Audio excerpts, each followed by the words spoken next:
Hi, it's Lee, and welcome to the Tesla Economist. Wow, you wouldn't believe it. We just had 2 green days in a row.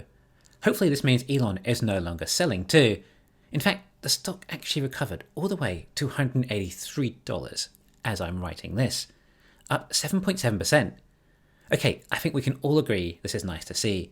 And perhaps now we do have a chance of seeing $200 stock price again, maybe after Q4 results. We also have the semi-truck event coming up, and we might get some good information then, hopefully a 4680 update. Yes, that might all be exciting, and the stock climbing back might make you feel better too, but it really doesn't matter much. If you could handle the stock price falling and not get too emotional about that, then the same applies to the contrary. A good investor simply doesn't get emotional about money. Nothing much has changed for the business. We're still waiting for the 4680 ramp up. So why care now about some arbitrary PE ratio, especially in a down market? The PE ratio that you should care about is the one when it's time you want to actually sell some stock. And when do most of us want to start selling? When we've seen the company through. A lot of people talk about 2030 as the date, and the stock hitting around $3,000 stock price or so. I'm not sure how many people still believe the $3,000 price target by then anymore, after what they've just been through. I'm not saying it won't happen, but I think it's just harder to dream that big these days. And at this stage, a lot of you would just be satisfied to recover your losses. However, Elon did give us a target of around a $4 trillion market cap, so perhaps that's more what people are waiting for now. And from what we've just been through, I don't think anyone would be disappointed with that. Tesla is still so much a growth company. We haven't even seen its Model T moment yet. Tesla don't even have an affordable vehicle for the masses. Tesla are hardly even making vehicles with their own batteries. That's how early on we still are. In-house sales with a cost saving of around $5,000 per vehicle, all going into profit. And this will be the future of Tesla's production going forward, along with the more advanced, lower-cost manufacturing techniques.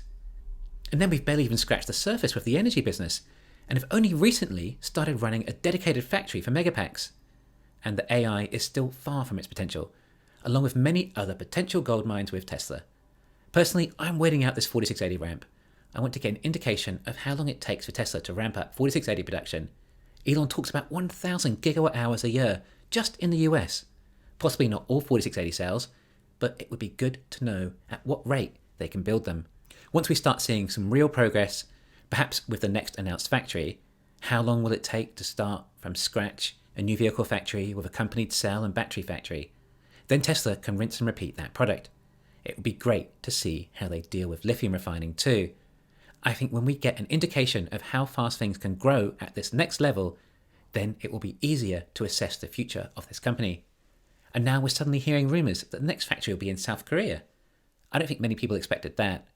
They do have a local manufacturing industry and a lot of battery manufacturing there, but I think it's really obvious that the next factory that will be announced is still going to be in North America.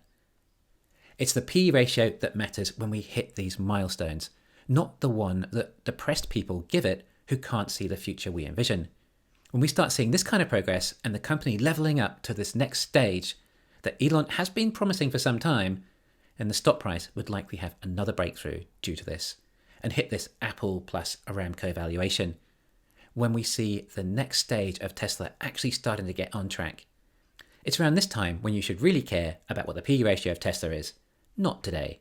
Sure, the stock price is fluctuating, but that's just the market trying to determine the P ratio, along with demand for Tesla stock plummeting as Elon has recently sold off so much of the company, and then fears of Tesla losing demand and reducing prices because we're in some sort of recession. So we've had macro fears, demand concerns, and a massive sell-off. But what has changed with the company? Well, in reality, it has been a few more months and still no 4680s in volume production.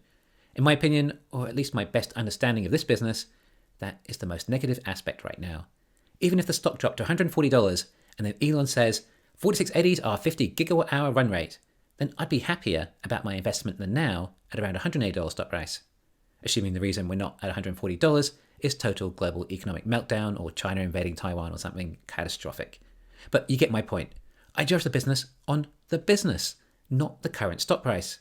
And as Warren Buffett says, in the long run, the market becomes a weighing machine, not a voting machine.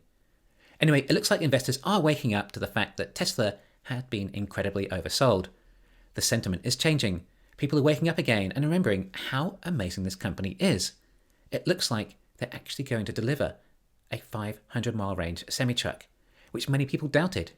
In a couple of months, Elon will cool down on Twitter and return his focus back to Tesla, and we'll have this epic Q4. Q4 seems to be running smoothly so far. No lockdowns or anything like that. October had a great month in production in Shanghai, and we're seeing it busy there. This Q4 should give us the foundation as to where Tesla really is, and will make up for the lockdowns, downtime for line upgrades, missed deliveries, and hopefully the new factories have ramped up that bit extra that they're no longer hurting margins so much. We will have a better cross-section of this company's progress. I still see so many people estimating about 420,000 deliveries for Q4, when production is likely to be closer to 500,000, and there's still over 30,000 additional vehicles in inventory.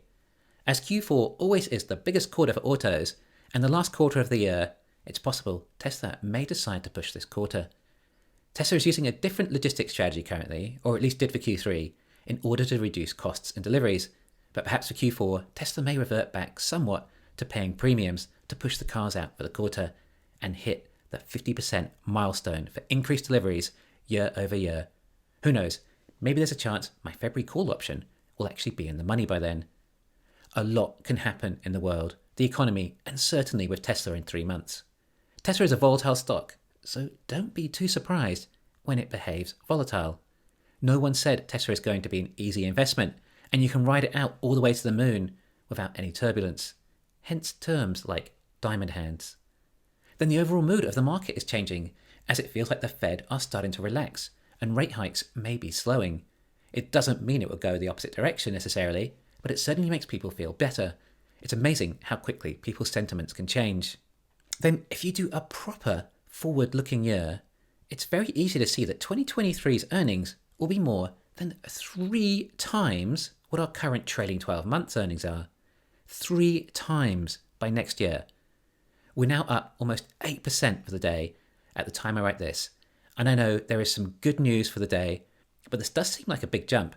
Could it be Tesla starting to do a buyback? Judging by the volume, I wouldn't have thought so, meaning that it is likely still to come.